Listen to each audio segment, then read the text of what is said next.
Is Siege too confusing? Yes. I've been in your position before, and I'm gonna help you out. So dudes, I'm G and I yap about Rainbow Six. If you watch my old gameplay, it looks like a lost lamb just wandering through the forest.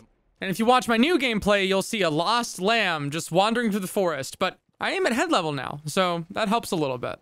You might also notice a little bit more confidence to take gunfights, and maybe even just more clean handling of my positioning and what I'm looking at. We're gonna talk about all that and more. This video is sponsored by Poggers. I'm not making that up. This video is sponsored by Poggers. It is a drink company. It's powdered gamer drinks for gamers. I'm sure you guys have seen this stuff before. But the thing is, they have the fruity flavored gamer water, you know, with caffeine and vitamins in it. But they also have a hydration mix. It's a natural source of electrolytes, particularly potassium, which is great for muscle recovery for my gym goers. And they also have a sleep powder, which is comprised of melatonin, glycine, magnesium, L-theanine, which are all great supplements to help maintain a healthy sleep schedule. So this is a gamer powder brand I can get behind because I'm gonna be honest, I'm not really big on the gamer caffeine. I'm not really big on like the fruity caffeine powder. I've tried it, it's not for me. I like my coffee. But these guys, Poggers, they seem to have a little bit more scope with their business, which I really like a lot. Check out everything from their energy to hydration to sleep drink mixes at the link in the description. That link is poggerslifestyle.com/GGE. 30% of your purchase will go straight back into the business. So I can keep making Siege Yapper sessions and hopefully the IRS does not audit me. So shout out Poggers for sponsoring. The first thing I wish I was taught when I started playing Siege was to not be scared of taking gunfights. And this is one of my worst habits in these types of games, was getting self-conscious over my ability to win the gunfight, and I would often play in ways that made it more difficult for me to win the engagement without even realizing it. One of the reasons that I was always the, quote, you know, stereotypical sniper of the FPS gamer friend group when I played these kinds of games, and I got decently good at it, was because really I hated taking engagements up close. I didn't like taking engagements up close because I wasn't very good at them. I was decent enough, but in silver matchmaking for Counter-Strike, right, circa, you know, 2010, everybody is a gunner in that elo. So that doesn't really count. Here's the thing. I can't give you a magic solution to improving your mechanics.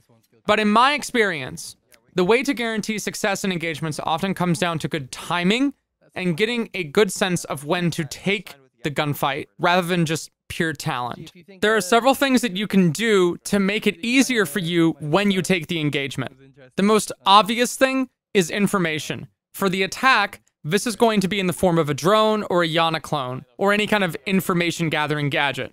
For the defense, this is going to be cameras. This is going to be playing off a contact, playing off of sound cues, hiding in cover, hearing the sound cue, then peeking and shooting. So go off of a drone, go off a Yana clone. Take the play that will give you the highest percentage chance of winning the round. Another example of this is low man count situations on defense. The most common thing that I see new players do in low man count is they seize up, they stop, like a squirrel, right? They just sit and then they wait for something to happen. It's a natural response, but you have to break that habit. When you're low man count on defense, if you're in a 2v5 and there's like 2 minutes left on the clock, you gotta go up a staircase, you gotta make a play. You gotta cut the man count down just a tiny little bit, just one pick or two. If you can do that, waste time, waste resources of the attack, divert their attention, and make sure that they are working to get to the main site push. You have to make them fight for it. You can't just give up map control for free. Time and the amount of map control you have are both resources. This also happens on attack when it's the other way around, when you don't have any time. Maybe there's 30 seconds on the clock and you've opened a hatch or two and it's a 2v4 and you have a limited amount of information. You can't have the perfect push. You can't have the perfect push because your resources are spent and you don't have as many people to trade bodies with. So the only thing you can do in that situation is exploit a gap. Use a drone if you have it. Try to find a gap. If you can't find a gap, you just gotta get in there, man. You just gotta get in there and shoot and hope for the best.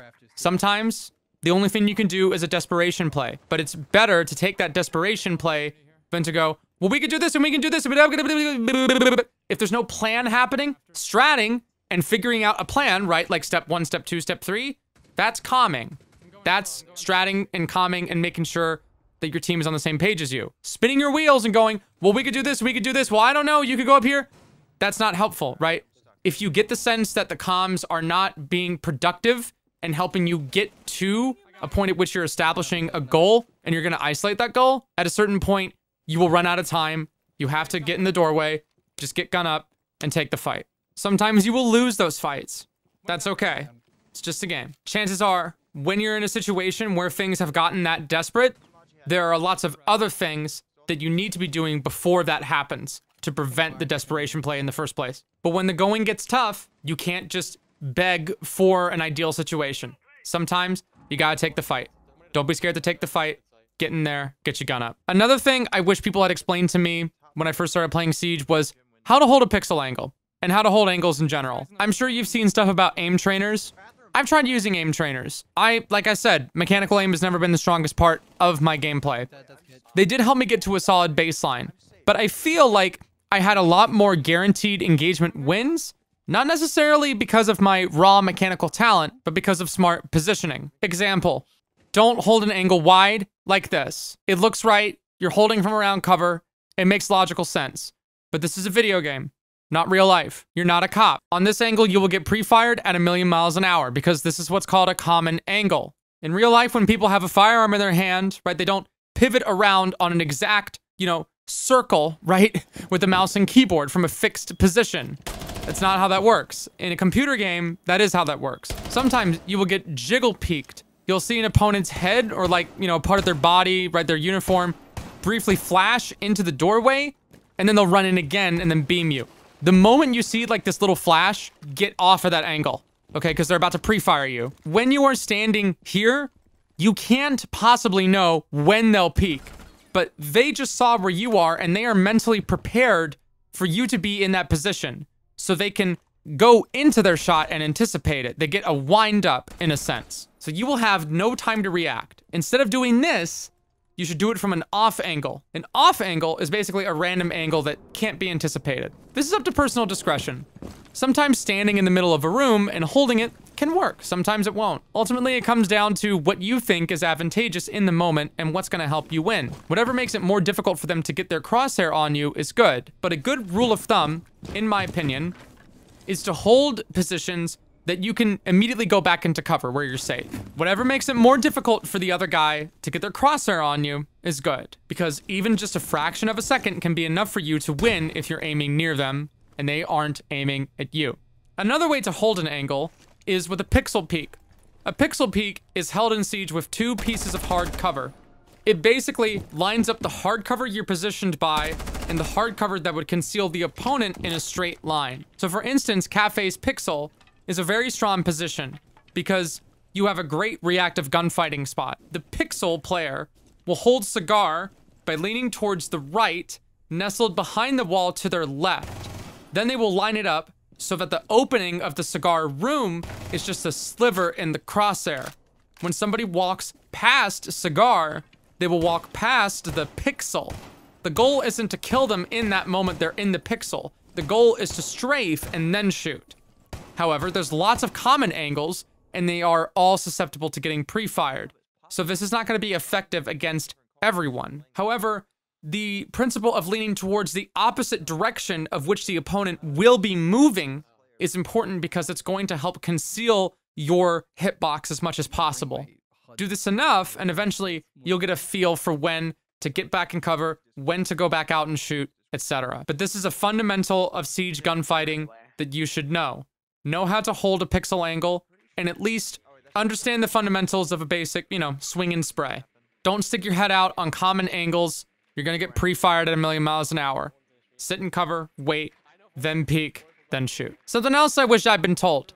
It's a video game, not real life. When I saw the trailers for this game like everybody else did in 2015, I thought it was gonna be, like SOCOM or something.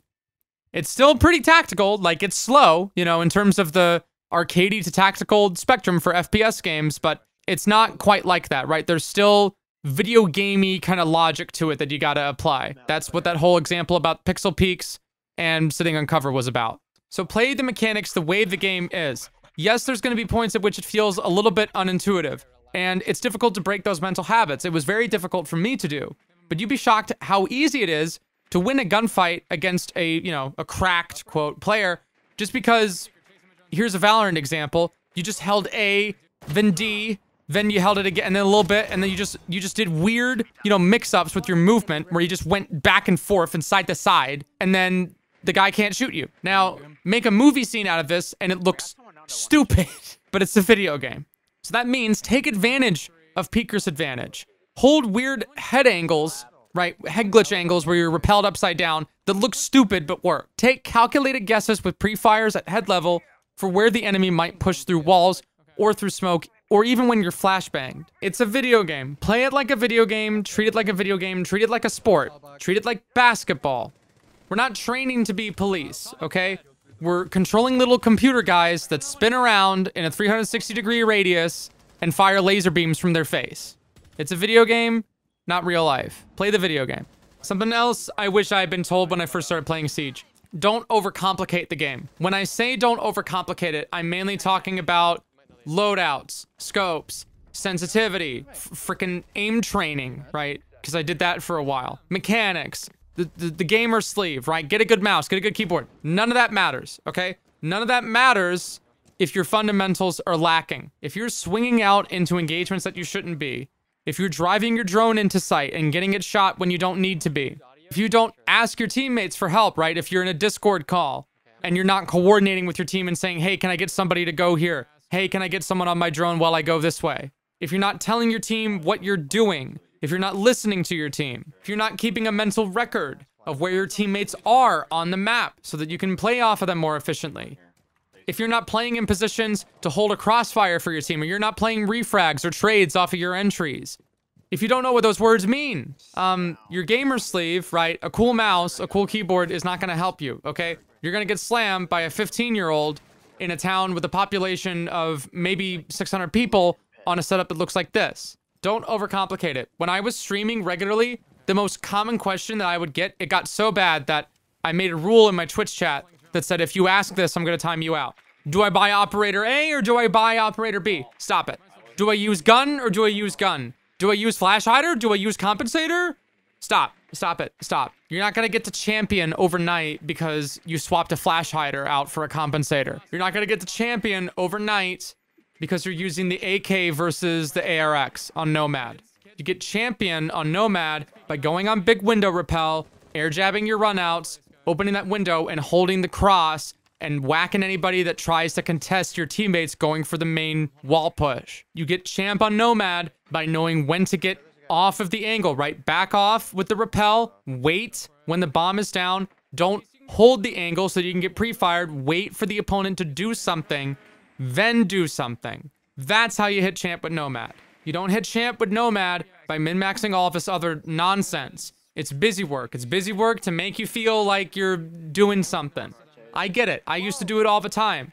When I was in high school, one of my worst habits was I would get so finicky with the reed placement. I used to play saxophone in high school. Everything would come down to the reed. I had like a million reeds. Oh, the ligature's just a little bit too tight. Oh, it's, last time it was this way. Or let me mess with it a little bit more. Stop. Trust yourself. Focus on fundamentals. Focus on the big picture. Make things easier for yourself. Don't overcomplicate it. Another tip I wish people had taught me when I first started playing Siege. Don't pick operators because of comfort. Pick operators to make a play. This is one of the biggest things that's tough to tell Siege players because hero games, again, right, it's for entertainment. I understand that people are going to gravitate to what they personally enjoy, what they personally find fun, whatever, whatever floats their boat. But when you're playing in a ranked environment and you're treating it a little bit more like a sport, you're kind of competing a little bit more intensely, you're going to get to a point where just because you're comfortable with the gun, right, that's not going to be enough for you to really leverage the round. What I mean by that is, every time you pick an operator, you should do it with some kind of plan for something at some point in the round. You should have a contingency for why that operator is on the roster and why it's there. I'm not saying you can't have comfort picks. I have comfort picks. Zoph, for me, is a comfort pick. But even when I pick a relatively simple operator like Zoph, who's just, a standard entry frag, with a gadget that can get rid of a shield or barbed wire, I still make sure that I have a plan with that gadget. I'm gonna go down blue, get rid of the barbed wire, get rid of the bulletproof camera. I'm gonna fight for this piece of map control. If that is a doable option for me. If there's too many people, I'll rotate. I'll go this way instead. Have a plan, right? Don't just wander around. Have an idea of where you would like to be at the beginning, at the middle, and the later part of the round. Sometimes the plan will change. Sometimes things will happen that you won't expect. That's okay. Don't let that blow the plan completely open, right? Adjust the plan, maybe even abandon the plan if it's appropriate, but just trust your instincts and try to stick to a particular idea of why that character is on your roster. If you're playing Nighthaven Basement and you're on smoke, why would you go on rafters and fight the people from the top of rafters? You're smoke. If you die, your teammates aren't going to get the advantage of those smoke grenades anymore, right? Well, I like the gun. I like the FMG9. I don't care. Play Vigil, right? Play Ela. Siege is a game of resource management, okay? Don't relinquish resources. Don't just ignore resources you have. Try to have a plan, right? And then if it doesn't work out, it doesn't work out. You can still adjust in the middle of the round if you have to, right? Like, have an idea of where you're going to put the gadgets before the round starts. Think about it when you're in the actual, like, pick phase. If you're CC on Clubhouse, right? You pick Melusi. Think, you know, before the round starts, okay, I'm going to put one on Red Stairs, Garage, Swamp, and then maybe Secret. Because last round, the guy went Secret and then went up Red really quickly, right? Try to think of this stuff before you get in the droning phase or when you get into the prep phase. Because if you think about it early, that's the appropriate time. You can't be thinking about it later on in a 2v5 situation when you don't have any time left. Because at that point, it's too late. If you pick an operator, right? Whether you're on attack or defense, all right? Picture the ghost of Pengu, right? Like, descends down into your room and then he comes up to you and he's like, why did you pick that operator? And if you go, I don't know, that's not good enough, right? Like, think of an actual reason why the operator is on the lineup. Try to think of how that operator is contributing value to the plan. Don't say, well, I'm an Ash main. Well, I'm a hard breach. What are you hard breaching? What are you Ash maining, right? Where are you entry fragging? Think ahead, right? Try to think of where you're gonna be in the future. It doesn't have to be earth-shattering, right? Like, the defense could be kitchen, and your team thinks, okay, let's do a top-down, right? Let's have a Ram, let's have a Nomad, and then you don't know what to do. Get on a Jackal, right? Get on a Jackal to help the Ram, right? While she's doing vertical. Clear roamers, right? See if there are people around. Watch her flanks. Done, right? Like, that's all you had to do, right? Just think of a problem that could come up. Try to come up with a solution to that problem. Don't just go, I like the gun. I'll just play for the gun. Well, FlixXCX69XX plays for the gun. Are you Flix666? No. Don't worry about FlixXCX66. Worry about you. Finally, the final thing I wish I was taught about Siege way long ago, and this one, you know, might hurt some feelings. This game will not let you totally off the hook if you're not shooting back. If you're playing a hard support character, right? If you're playing a Thermite, if you're playing an Ace, oh, I'm a hard breach, I'm an anchor. I don't need to win gunfights. Run. I'm not saying you gotta be at the top of the leaderboard. I'm not saying you gotta drop a 20 bomb, but you have to have a gunfighting baseline. Guys, I am the last person that should really be giving anybody this advice, okay? I'm not telling you to be cracked out like Shaiko. I'm just saying that you're gonna have rounds that you will win and lose. Sometimes whole matches that can be decided off of whether or not you won a 1v1 gunfight. It's a shooter game. That being said, that doesn't mean go play aim lab for 5,000 hours, okay? What it means is take a step back and go, okay, why am I putting myself in these positions where I'm getting killed? How did I get killed there? Something that a lot of professional Siege players will tell you, watch kill cams. I'm not kidding. Watch kill cams. How stupid did you look, right, from their perspective? Did you swing when you shouldn't have? What did your hitbox look like? Were you in cover or were you not in cover? Did you do something to give your position away and then you got pre-fired? Sometimes you'll get in an engagement and you'll lose it. It happens. But sometimes you can be putting yourself in a position where you shouldn't be taking an engagement at all. Sometimes you'll be putting yourself in a position where you'll be taking a 50-50 gunfight when you don't need to be, when you could have waited, when you could have asked for a teammate to help, when you could have had a drone, right? Try to think of little stuff like that. Try to think of ways to make it easier for you to win the gunfights. And that way, you can win more gunfights without even having to get better at shooting. because you're going to be anticipating it. This sounded like a pain in the butt to me because it felt like another invisible problem that I couldn't really pin down when I realized like, oh my gosh, it's not my mechanics. Well, then what the hell is it? But eventually I realized all I had to do was just trust myself and realize I'm not going to win every gunfight, but I win a lot more than I used to. And that's enough. You're not necessarily going to get better at Siege by playing a million hours of aim lab. It's kind of like playing basketball, right? If you're doing free throws, right? And you're always doing free throws, you're going to get better at doing free throws. You're going to get better at target shooting. You're not going to get better at actually, you know, getting in the paint and trying to force a really hard play against people that are defending you.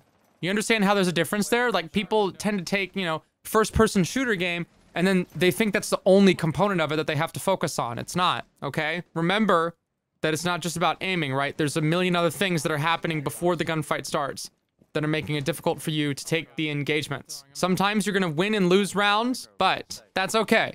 Wrapping up everything we were talking about, when you have nothing but bad options, it's better to take the least bad option than to sit and wait and then guarantee a loss. So tip number one, don't be scared to take gunfights. Don't be reckless, right? Don't, you know, waste your body, but don't be scared to take gunfights. Take calculated gunfights. Number two, focus on your gun hygiene, right? Think of stuff outside of mechanical aim, how you're holding the pixel angle. Are you in cover? Are you not in cover? Don't hold angles like a dummy, you know, common head angle, so you're just gonna get pre-fired on. Number three, it's a video game, not real life. Treat it like a video game. You're not John Wick, okay? Another tip, don't overcomplicate it. Don't overcomplicate your loadout and all this other nonsense, right? Focus on fundamentals. Figure out why you're bringing the operator. And finally, don't discount the gunfighting, but don't focus on the minutia, right? Focus on the things that you can do to make it easier for you to win the gunfight that don't just involve shooting the shot. Make it as easy to shoot the shot as possible. And those are all things I wish I was taught about Siege, and honestly just comp shooters in general. But, you know, Siege is a comp shooter, so these tips are applicable. Let me know which tip you really got behind in this video, and I'll see you guys in the next one. Thanks so much for watching. Check out Poggers. Shout out Poggers. Thank you for sponsoring once again. Link in the description. Proceeds of the sale will go directly back into the business. Thank you so much. Deuces.